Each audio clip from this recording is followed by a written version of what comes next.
And hello, I'm Dan Ward, and on the left of me here is Mr. Kevin Jones himself. And we're back with another installment of the Deck of the Week. And this week, we're going to be going over something that's near and dear to both of our hearts. A little bit more your heart for this week. And, I feel like I'm too far away from you, but that's okay. That's good, being far away. This week we got Temur Marvel. This is the deck list that you can find anywhere, but most likely on the Wizards page, because this is the deck Kevin Jones. You gotta look at the top. Grand if you want to find it. Prix. You gotta go right to the top. Just number one. Number one. I feel like it's a Nelly song that we're gonna put in there. So I had we're gonna be that whole Nelly verse in my head just now, and I didn't sing it out loud because that's good. Probably It's better our time for that. for our branding. So we're getting right into the deck right here. We have 4 Attune with Aethers, 1 Magma Spray, 4 Harness Lightning.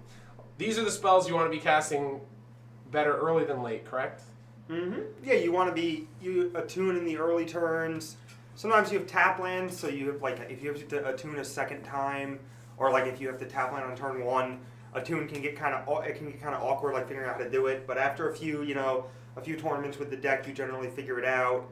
And a lot of times you save an attune until turn 5, and then you cast attune and then Marvel right away, and you have 6. Okay. And sometimes you can trick them because you attune, go up to 5 energy, and then Ether Hub go up to 6 energy and play Marvel instead of the land you attune for. And yeah, one thing I think that most players, don't really do is you're saying, staging the 4 energy and then setting up for the turn where, hey, now I'm going to have the 6 energy and have the Marvel. Although you have to be careful, and like you said, on turn 6 it may not be as bad because you don't want to get censored doing that. Yeah. And also another thing is I've seen a lot of players, they'll spin the Marvel, and then before they spin the Marvel, they could have played Attune with Aether, and then they'll play Attune with Aether after they spin the Marvel to try to get more energy. Yeah. Whereas now it's now they're shuffling, and if they didn't hit the card that they want to hit, their payoff spell, they're making it less likely that they're going to hit on their next spin. Also, it goes both ways though, right? Because sometimes you want to if you hit a second one, Sure. but they answer the first Ulamog, you want to shuffle. But I guess you'd rather have Probability. 5 bad cards on the bottom than Ulamog them and have another Ulamog, because if you Ulamog them, you're already in great shape. Yeah, agreed. So you're probably not gonna be mad that your second Marvel is worse or whatever. Yeah. But I agree with you most of the time. And we got 4 Harness Lightning coming up, and Harness Lightning is obviously one of the best, if not the best, removal spell in Standard. In a pinch, it's an energy ritual. It makes 3 energy and helps you spin Marvel. But most of the time, it kills something on turn 2 and keeps you alive. Yeah, it's just it's a good card for the curve in this deck. Like you said, it can be utilized a lot of different ways. It's a lot less like the one of Magma Spray, which is a one-dimensional, hey, I'm here to just kill a creature and just buy some time. It's really important also that you remember that you can harness lightning, 1 and 2 toughness creatures and generate energy, which helps because if you don't have a puzzle knot, there's you need to make 2 energy per turn so that you have 6 energy on turn 4. Yeah. Kind of pattern. Mm-hmm. And if you have, the most common things is Attune, Rogue Refiner, Attune on 1, Rogue Refiner on 3, and then Harnessed, netting 1 or 2 energy in the middle. Yeah, or Aether Hub. With a hub allows you to have 6 on 4, yeah. Or without a hub, just killing an X1. Did you mention Puzzle Knot? Well, I will in short order, but yeah, I just wanted to talk about that Harness Lightning interaction and how you often want to represent that you can use it to kill big creatures, but it's better to not do that a lot of the time. Okay. And people will respect it. For the instance, the Heart of Kirwan players will respect your Harness Lightning and often not crew into open mana, one of which is red, when you have at least 4 energy. Yeah, they don't want to allow you, because it goes up to 4. They don't want to allow you to be able to utilize your Harness Lightning on their turn, because then you're able to play spells on your turn, so yes. That makes sense. The dynamic's a little different in my opinion now because of Censor and what Censor has brought, because if you're not attacking and you're tapping out to play something, then you don't know if you're playing around the Harness or into the Censor, which is kind of a complicated thing. It's not 4 colors Saheeli anymore either. Yeah. It's if you maybe you don't want to crew and then you just leave up unlicensed or whatever and you're fine, but this deck you just don't want to crew. Okay, fine. Untap, Marvel, Ulamog, die. Yeah. And it's not it's not like the removal spell breaks them up and you can you can parry their advantage or whatever. Yeah. There's just Ulamog and you die. So like sometimes I think you just need to. The other decks need to just make Marvel have it as much as they possibly can. Sure. I think that's the best way to beat it. On this slide, we've got Woodweaver's Puzzle Knot. Pretty much the best card to activate your Marvel and to keep activating your Marvel. Game 1, especially in the mirror. Mm-hmm. It's a card that's definitely gets boarded out a lot because I think the roles change as we move into games 2 and 3. But between the life gain and the energy, mind you do get 4 on the way out if you have Marvel in play, which is a big deal. Mm-hmm. Just the best thing you could be doing on 2. Yeah, it's not even so much that the roles change. Like, both decks kind of slow down a little bit and have more answers. So, like, the raw efficiency of Marveling is, like, not as important. And that even when it is important, it's, like, not as good. Because they just have, like, negates and stuff. When like... It's pretty much guaranteed that your Marvel's going to resolve in Game 1. That's why I mean, like, roles change. Because it's a race Game 1, and then Game 2, like you said, it I get what slows you're down. saying. Yeah. I guess both people become kind of like control combo decks. Okay. Whereas, like, both people are kind of... Well, there's still control combo decks, but they're, like, more combo Game 1. Yep. Because you're just kind of brute forcing your opponent until they get Ulamogged. Next cards here, we have a couple blue instants. We talked about Censor. Very good card. 3 of and 4 glimmers. Speak a little bit about these. So I think that everyone... let's do Glimmer first, because I'm going to talk more about Censor. Glimmer's great. It's awesome to scry Ulamogs to the bottom of your deck so that you don't draw them, and then you can shuffle your deck later on, hopefully Marvel into them. Sure. With, Attune or Nissa's Renewal, which we'll get to. It's also great to hit land drops, because 6, even 8 lands, even 10 ultimately for Ulamog, are like relevant throughout the course of the game with this deck. This deck plays really good long games. It goes along very well. Glimmer is the best card to hit with Torrential Gearhulk, which we'll see in a little bit. Also, the energy is important, and it makes sure that like you can go again or that you can Marvel the first time. And it lets you like keep your, use your Harness Lightnings to kill big things early if you have to, and then get enough energy it gives you energy and finds more energy later on, and more cards to fuel your Marvels. I like kind of like the point you brought up with Harness Lightning with this card as well. Mm-hmm. It's very synergistic with Torrential Gearhulk, like you said. We're going to get into that card later. But what it does is like it allows you like for the games where you don't have the turn 4 Marvel to be able to play like maybe the Puzzle Knot, maybe a Harness on 3 or a Refiner, and then turn 4 kind of like pass up and be able to dig toward the spell you need. Even if you have the Marvel, you need the energy. And also, when you have 4, when you pass the turn and you have 4 mana up and Marvel in play and you have 4 energy, now your opponent has to consider like, that's an option that you might have Glimmer in response to their spell and then be able to crack and just go, spinning.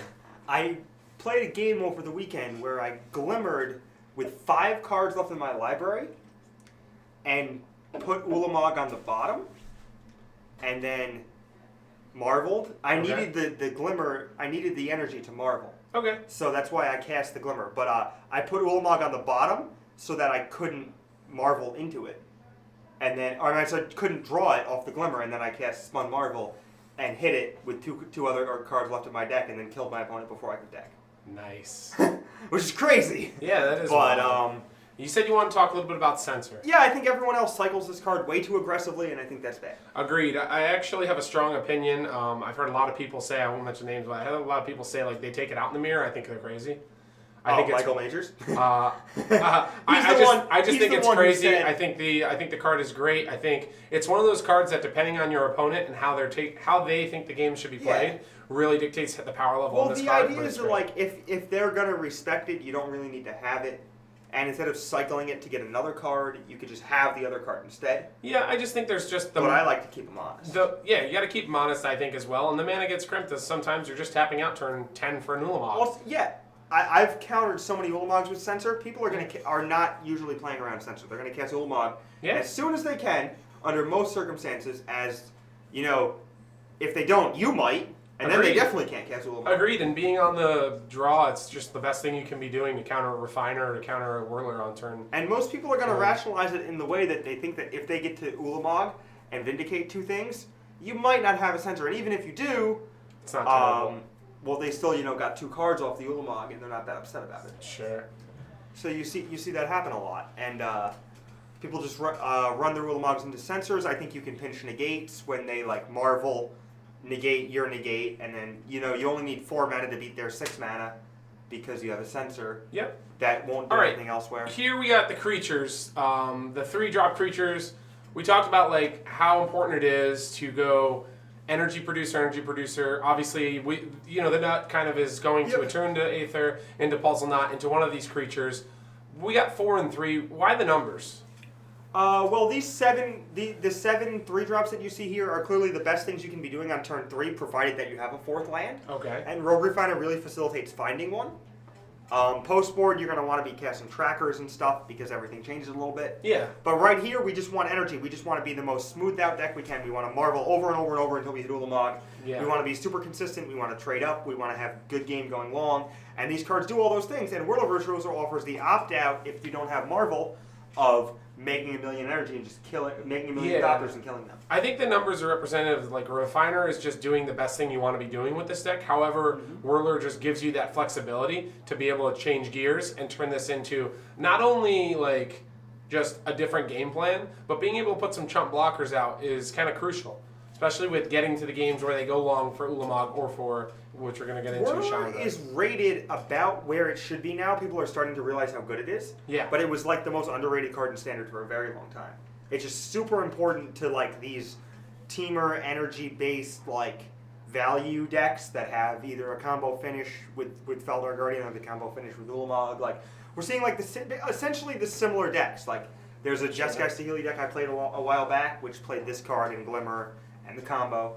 Same type of thing. Okay. But it just these 7 creatures are just very good at doing what you want to do, and just the most efficient thing you can be doing 3 drops. It's just super good. And one thing is that Whirler is super good against Gideon. Yeah. Rogue Refiner chumps Gideon if you have to, but Whirler like makes Thopters to chump Gideon. And when you have a Marvel in play, like it only costs 2 energy to make a Thopter because when you chump block with it, you get another one back. Yeah, that's a good point to bring up. So that's great. And then the 1 Nissa's Renewal. Yeah, what's up with that? We've seen this card played. We've seen lists with it, without it. Why do you think it was important for this list? So I'd seen it in lists that were not playing red. So they were playing like 4 Aether Meltdowns, Fumigate, and all that stuff. And like I saw it in those decks because those were control decks that the life gain would have mattered for, and they could cast Ulamog too and stuff like that. But I just so the first version of this deck that I saw was like at the Atlanta Open the first weekend. Mike Segal played it, and it's one of my buddies, Team GP teammate and stuff. So I always like the way he thinks, and he had a bunch of Kozilek's returns in his deck. So I think part of why he had it was so that he could hardcast Ulamog and flashback Kozilek's return when he needed to against the aggressive decks, which there were much more of early on. But I actually found that it's great against the mirror, as it allows you to hardcast Ulamog before they do most of the time. Okay. And there's minimal negates game 1, so you win a lot of game 1s because you just get a bunch of lands in play and then cast Ulamog. That makes sense. And it's a little bit harder for them to do that as their velocity is like hindered by puzzle knots and stuff. And I mean ours is too, but we have an extra card. It's like having a 4th Ulamog in your deck that sometimes just, gains you 7 life and makes it so you're going to drop the rest a lot more often. Yeah, I like the fact that it's a spin-off of Marvel that not only your opponent's not really familiar with, maybe they know that, but they're not ready for. Depending on the matchup, it can be backbreaking to be able to be like, your opponent goes all in on an attack, whether they emblem a Gideon or whatnot, you do this, then you untap and you play one of the Ulamogs in your hand. So I could see that being really strong. A brief testament to how good the Nissa's Renewal is a few weeks back I was playing a PPDQ, and I was stuck on 4 lands, and I marveled at Nissa's Renewal in his combat step, and he elected to Glorious End, as opposed to letting me resolve Nissa's Renewal. Okay. And then I just played a removal spell on his creature, and he died on his next turn. That's it. But it's a way to go out. He also would have died if the Nissa's Renewal resolved, because I would have had 7 life and all the lands in the world to play all my spells. Gotcha. So it's just super good one way or the other. Okay, here we are. We've got the hits, and we've got the wheel. Yeah, we've got the 5 things you really, really want to hit. Renewal and Gear Hulk are the other 2. Yeah, they're the outliers. But the 5 dense threats that you marvel into, and it's weird because one is best suited in Ulamog at instant speed and when they're ready to come at you and you get 3 for 1. Yeah, when they're attacking you and you get to eat something, exactly like you said. Where the other one, you're most likely supposed to spin it on your main phase. Sure. So you can get an activation. But I think that's a little overrated unless you're playing against a deck where you need the activation. Like if you need the minus to live, sure, you're going to go look for it. Sure. But if you don't, I think it's fine to hit it end of turn because they're not always leaving up negate for a planeswalker that pops into play at the end of turn or something weird like that. I know that my opponent was attacking me with a Chandra Flamecaller, and I marveled into Chandra Flamecaller, and it was just super weird. He had to like counter it and stuff because it would have just like untapped and attacked his Chandra and killed it. It was crazy. But I think that the sorcery speed Marvel is a little bit greedy a lot of the time, and that you need to remember that you can Marvel into sensors. Yeah, that's the only thing I don't like about this list, I would say, because with playing Glimmer, with playing Censor, and especially with playing the Gear Hulk, you have the Flash package, and so it makes you want to wait, but there's also games where whether you want to spin and try to hit Ulamog because it's such a tempo, or it's such a tempo play, or getting the Chandra and just being able to discard your hand and set up for the next turn to just go off with energy or whatnot. I feel like your deck, more than most of the other ones, most of the other versions of Marvel, really want to do it on their turn, but you gain more for waiting, like you said, and being able to get a sensor. The only thing you really want to do on your turn for is Chandra. Yeah. That's it. Yeah. Everything else is fine at instant speed because most of the activations are instant speed as well. Like if you need a land, maybe you'll Marvel into a tune or something like that, but that's very strange if that's happening. That's like the minimal, the bottom 10% of Marvel activations are going to result in you wanting to do that. Yeah. But generally with Marvel, a couple things to know are playing the second one will net you 2 energy. They'll each trigger, and one will obviously die because it's a legendary artifact. Yep. So then you can net 2 energy that way. So if you have 4 energy in a tapped Marvel, you can play another one. Keep the untapped one, you'll have 6 energy in an untapped Marvel, and you can spin again. Yeah. And you notice, in the mirror a lot, you notice when people are behind, they'll spin Marvel, get frustrated they didn't hit Ulamog, they'll hit another Marvel, and then they'll go down another 6 energy, spin again, try to hit Ulamog, and sometimes they do, sometimes they don't. But it's just like, it just becomes like a, if they're hitting multiple Marvels and, sacking one each time, like the advantage from Marveling is a little bit mitigated, but also like, if they hit Ulamog, it doesn't matter because it's still great. Yeah. So like sometimes it's smart to do that, but sometimes it's good to remember that like if they had to do that multiple times, then like once you Marvel and Ulamog their Marvel, they're way less likely to be able to untap and Marvel into Ulamog because they just blew a bunch of Marvels trying to get there in the first place. Yeah. So like that's important to know. And there's some other interesting things. Like I just said, I like to instant speed a lot. Both in the mirror and against other decks so that I can censor things, and post board I can negate things. Best thing to be instant speeding right here. Is right there, yep. Plays so good so well. Excuse me. For, my elementary school teachers would be ashamed. They'd probably be ashamed that, I am a pro Magic player instead of having a real job, but that's not really the point. But anyway, Gear Hulk's great with all the untapped mana in your deck. It's great with sideboard cards too, like Appetite for the Unnatural, and some of the other ones that we'll see, the Kozilek's Return. Mainly instants? Well, yeah. Of course, mainly instants, but... It's just, in my opinion, I really like this card. We talked about all the flash mechanics and being able to just, like, not the mechanics, but the flash cards that works well with. Mm-hmm. But just, like, when you're playing a deck like this, and you don't expect them to have Gear Hulk, it's really, especially after sideboard, you play this, and like versus some of the decks, now you don't even have to Marvel. It's like if they don't counter this, they're just kind of dead. This is great against the mirror too, because everyone leaves up negate, so you just like end a turn of Glimmer. Yeah. And I mean they can negate, but then they're down a card, and you're up a 5/6, and you probably still have negate. Now you're on the beatdown. And then you're on the attack plan, which is great as Rogue Refiners add up really quickly. All right, let's get into how we're casting all these spells. Yeah, so I went really high on basics. Went with 5 Forest, 2 Island, and 2 Mountain. Is that due to the new Nissa's Renewal? Yes, 100%. To ensure that I would be able to attune and Nissa's Renewal basically as much as I needed to. And we can talk about it at the end if we change anything going forward. But right now, there's 9 basics in the deck, and then there's 4 Botanical Sanctum, which is one of the best lands in the deck. Yeah, it's the best land to have on turn 1. You want to be ultimately doing this with Attune to Aether. Aether Hub, obviously, great land. Any land that can produce energy. Yeah. We've seen certain lists, like not really the Temur ones, but other lists have had Evolving Wilds. It helps get the basics while also yielding energy later on in the game with Marvel. Like turn 1 Sanctum plus Attune for Mountain, plus Aether Hub on turn 3, This Whirl of Virtuoso gives you 6 energy while also being able to cast a Harness Lightning on an X3 and survive a little longer. Sure. And it spreads out your turn nicely and allows you to stay alive against the decks that are not the mirror. Yeah. The aggressive decks, that opening is really good, so it's important to have a land that gives you all 3 of your colors right away. Because you will need blue-red early. So we talked about the basics. We got 5 forests, 2 islands here, 2 mountains, Lumbering Falls. Is this just another way to add one of each source? It was just like, it's obviously a one-of, so it's not something you want to draw multiples of, but it can break up like mirrors. Does it break up? Is it just good for like blue-red, or is it just there for fixing? Blue-green duels are really good. You have a lot of mana requirements that are blue and green, and like red is kind of your splash. Like you do have the Chandras, but a lot of the times like Puzzle Knot activations and Glimmers, Sensors, Gear Hulk, all these things are blue or green.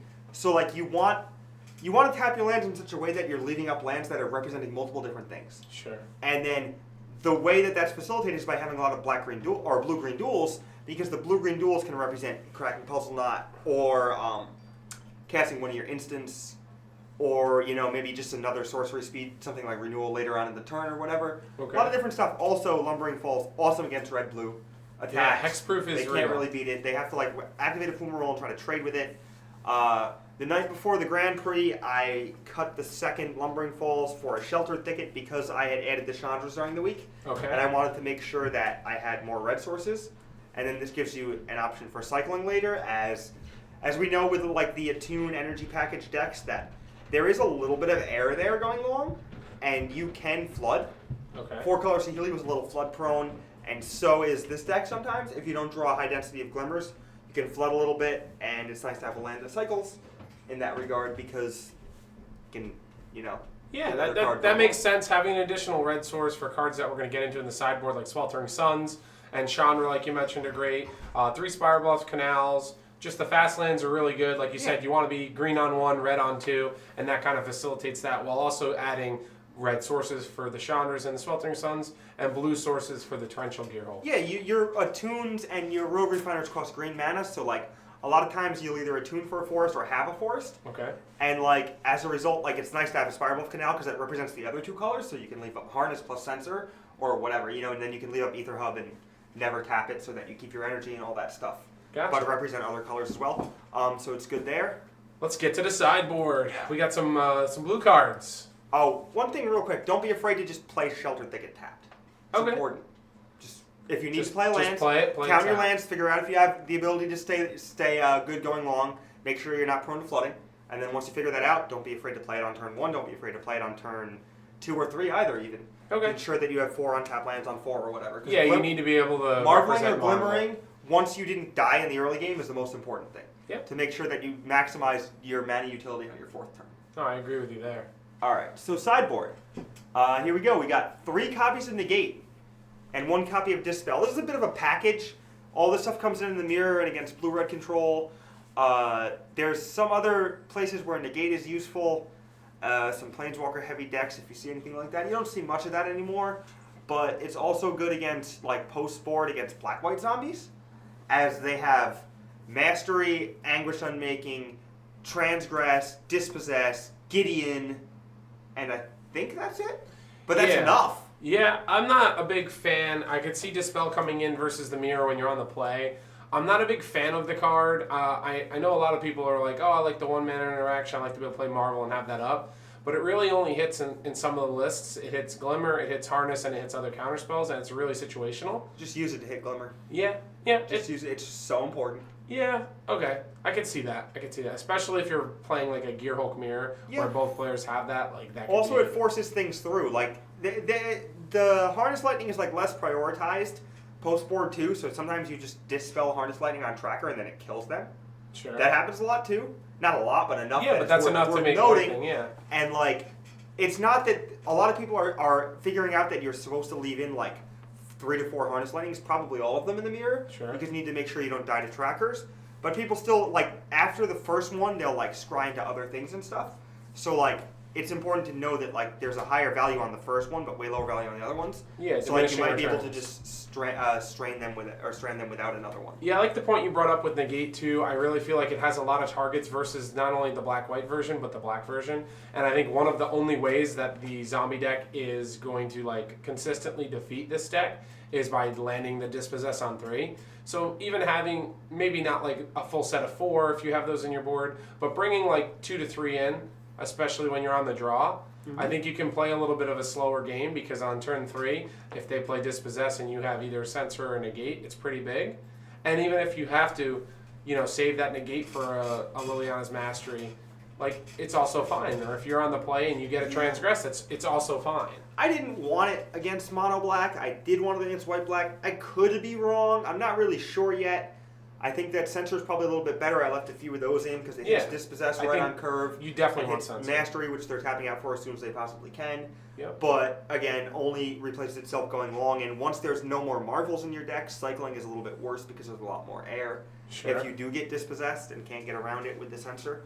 That makes sense. But then negate is just flat out not a card. If they just play a bunch of creatures, it just doesn't do anything, which is bad. Because you can lose games where they just play 1-drop, 2-drop, 1-drop, 2-drop, or 1-drop, 2-drop, 3-drop, and then don't play a transgress or a dispossess and just attack you a bunch of times and you rot with glimmers and negates in your hand. Yeah, that can happen too. We're trying to avoid that by this next. Oh, certainly by having a million removal spells in our deck post board. So double Sweltering Suns, basically for the zombies matchup. Do you bring it in versus Mardu?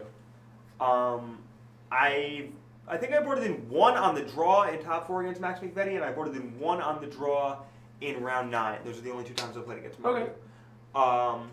He was very aggressive. He had Motorists, Thalia, Toolcraft, Inspector, obviously, and Scrounger, and he had all these cards in his deck post board. Okay. In my round 9 opponent did. So I had a Suns in. So K-Return is still better because of instant speed, obviously. Gotcha. That's what I was going to ask you for. Is it mainly because like you want to go some decks like maybe zombies where you're not exiling the creatures, you're just killing them, that it's actually a thing that you want to hit Ulamog with the K-Return? Or is it also like because of the Gear Hulk? Like Yeah, you can like hit Ulamog with the K-Return and then stack it so that you can like exile 2 Dread Wanderers and then K-Return the rest of their stuff. Okay. I'm pretty sure you can stack it like that. You would put the cast trigger for Ulamog on the stack, or you would put the K-Return trigger on the stack and then the cast trigger for Ulamog Vindicating on top of it. Yep. So it would resolve first, exile the 2 Dread Wanderers, and then 5 the rest of their board. Okay. Which is something you might do sometimes just to make sure that they can't like untap, play a creature, get back 2 creatures, and then just like swarm you before you can kill them. Sure. Or make it so that you can't attack. That happens a lot. It's worth noting. And then, just return is good against Mardu, and it's good against Black-Green too. Like, it's there for the flashback against, the Gear Hulk decks. Like, they Gear Hulk, make everything huge, and you Marvel into Ulamog, destroy 2 of their lands, and flashback K-Return in response. Yeah, just sweep their board. Yep. Okay. With all the triggers on the stack before they're bulleted as a 7/7 or whatever. We see an additional Magma Spray as well, Yep. kind of there for the creatures. Mardu, zombies, pretty simple. Yeah. I played someone in Montreal who was boarding in Magma Spray on the draw in the mirror so that they could kill Rogue Refiner and still have untapped mana, which I really like the way they're thinking, but I think it's just a little bit too low powered to do that. Yeah. I still wouldn't. I like too being, time specific. I like being super the opposite of greedy and like trying to just cover all the bases and making sure that you can play the control plan, as I generally think that's what you should do in the mirror. But I do think it's a little bit too low powered to do it. But it's cool. It's definitely worth talking about. I thought it was interesting.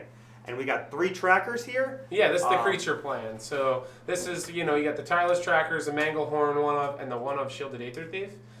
Trackers, like you said, they come in versus the mirror, also just versus control, right? Every non-aggressive deck. Yep, there's like 5 creatures here on one slide, but it's kind of deceptive because like they're not all really creatures. Like one of them's a card advantage engine that like pressures planeswalkers and pressures the mirror, like makes your negates better, and that's Tracker for sure. Okay. Very good in the mirror, and you usually trim down on Whirlers and up on Trackers because Whirler's a little bit less great post board as you've kind of hamstrung your energy resources. Plus, it just becomes so much more about like Marvel and Ulamog and stuff that. I've won a few games with Whirlers, but I definitely board down on them. Not always totally out. Okay. But Tracker is you usually preserve the number of 3-drops you have by swapping one for the other. Makes sense. And then sometimes Tracker's good against zombies too. as they have less removal against you a lot of the time. And it's nice to have insurance for getting dispossessed or lost legacy, to have just a way to beat them down when they waste their turns doing those things. Okay. Like a third turn tracker is great. It's almost better than negate when you don't have a Marvel in your hand. When they untap and dispossess you on turn 3, and you're just like, play a land, leave up Glimmer, get a clue, attack for 3, go. Yeah. It's just like great. And suddenly they're under pressure, which is a nice spot to put them, because then a lot of their creatures don't block very well and stuff like that. So it's great. Manglehorn, Mirror, Mardu, all pretty simple there. If blue-red shows Dynavolt Tower, you can consider it. I think it's still fine because, like, with your plan, you want their Gearhulks coming to play tapped anyway. No, and it makes them commit a... I don't care about their Gearhulks. I'm Yeah. just going to Harness Lightning their Gearhulks. Yeah, I don't know. You don't want to run Tracker into them. Well, yeah, but like you don't want to trim Harness Lightnings for something like Manglehorn and then lose to something like Dragon Master, Outcast, or Thing of the Ice. Yeah, well, that's that's true. dangerous. It depends what you're cutting. And I was worried about that. I've also boarded in the Appetite. Like if they have Tower, I've boarded in the Appetite too, which is defensible. And then the Ether Thief is for the aggressive decks, the Loaded the Ground black-green decks. I wouldn't board it in against like Delirium because Grimflare becomes like big way too quickly to really block it. But Mardu, Zombies, and like Black-Green Energy or like Red-Green Aggro, those are decks where the Aether Thief is great. Yeah, getting energy, sticking around. It's also really nice to have a card that slots right in there with Censor. Mm-hmm. So if they're playing around Censor and they pass, and you just throw an Aether Thief into play, it's kind of a must kill. It's also important to know that like a lot of the times like you're going to be trimming down on some cards post board, and one of the cards that you might trim down on against the aggressive decks is Censor, because like it's bad when you get behind. Sure. You don't always have the mana of the cycle, even though it's a pretty low investment. They put a lot of pressure on your early turns, and as a result, like sometimes this used to be a Censor, so you just like throw this into play instead of having a Censor, and it's much better. Yeah. As it keeps you closer to stabilizing. All right, and our last card in the sideboard. Appetite. It's the perfect thing for the Ceaseless Hunger. It's sweet. Yeah, it just kills Marvel pretty well. It's good with Gearhulk. It also kills enchantments. I had a lot of experiences with Cast Out the first weekend, so I thought that was something that people did. Yeah, but it's just not really. You could probably make it a Descender's Deliverance, but I just like it too much. Yeah, I think it's like the card. fine. I think it's but sweet. I agree with you. I think people have realized like Cast Out is a great card, but it's just expensive. And a lot of the decks that are like saying, oh, well, you can cycle it, but then that's not what the role that it's there to fill. So Yeah, if you see like Stasis Snare coming back in a little bit, then you could maybe play maybe another reason why Appetite is good. But also like this kills Heart, gain 2 life. Like I like the gain 2 life against Mardu as well. all right. Yeah, I like the card. We got some final thoughts here. So you won the Grand Prix with the deck. Pretty cool, right? Yeah, it's pretty awesome. Would you play the deck again, and why do you think it's the best Certainly. deck? Still think the deck is great. I would still play it. This past weekend, I ran into some hard times. Their Marvels were Ulamogs. My Marvels were Rogue Refiners. Sure. And that just gets rough after a while. But that's going to happen. But we know what we signed up for. We're on the Marvel train. We know that sometimes the other side of variants will swing towards you, and you just kind of have to weather the storm and control as much of the matchup as you can. In post-board games, you can control a lot.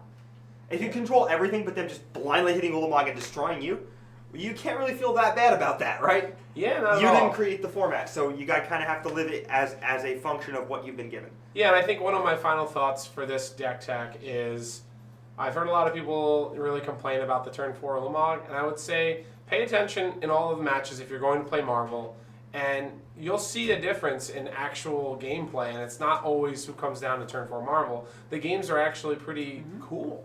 They are. There's a lot of like if they Marvel you and it's not on turn 4, like you can have slow rolled your Marvel so that you can Marvel them. Yeah. And hit Ulamog and get their Ulamog and their Marvel. And like that happens sometimes, Yeah. If you're on the play and they kill like your Warlord or something so that they don't die to the Adopters, and in one land you can just like play land, get them. And I did that in a few tournaments. Also, like going forward, we could talk about a couple of the tweaks I made over the weekend. I put a Shrine of the Forsaken Gods in my main deck over the 5th Forest. I think that 8 basics is fine, as long as you have 2 islands and 2 mountains, to make sure that you can cast like your your counter spells, and your removal spells. I think that it's okay to only have 4 forests, as you still have a lot of green sources and a plethora of dual lands. And like the Shrine is good in the mirror, where your mana's not really being attacked in the early game. It's attacked a little bit late game with Ulamog, but in the early game, like there's not too much pressure on your mana. It's just like have a blue source. Sure. You know, maybe have a green source at some point. I think Like you can still do that a lot of the time. Whirler and red lands don't matter as much in the mirror. So I think it's okay to take a little bit longer to get to all 3, or double blue, double red, double green, as long as you have the Shrine to ensure that you can slow roll it, slam down Ulamog on 9 mana or whatever. You just got to be careful because your deck doesn't run Servant, so green on 2 is not as important, but green on 1, you want to be able to cast a tune. Mm-hmm. And once you start approaching that like barrier where you have more than like 6 lands that do not, produce green mana, you get these weird hands that have like maybe the Sheltered Thicket, the one of, and like the blue-red Spirebluff Canal, Yeah. and a tune, and now you're like, well, I technically have 3 lands, but I'm not doing it till turn 2. And sometimes it's okay. Sometimes, like you said, you can play a tap land, then a tune, play the second land, and then play a Refiner or Whirler, and that kind of allows you to catch back up. But you do have to be careful of that. And be Also, like, the cognizant. creatures aren't always super important. Like, in situations like you described, you can just go, like, turn 1 tap land, turn 2 Puzzle Knot, turn 3 Attune, leave up Harness/Censor.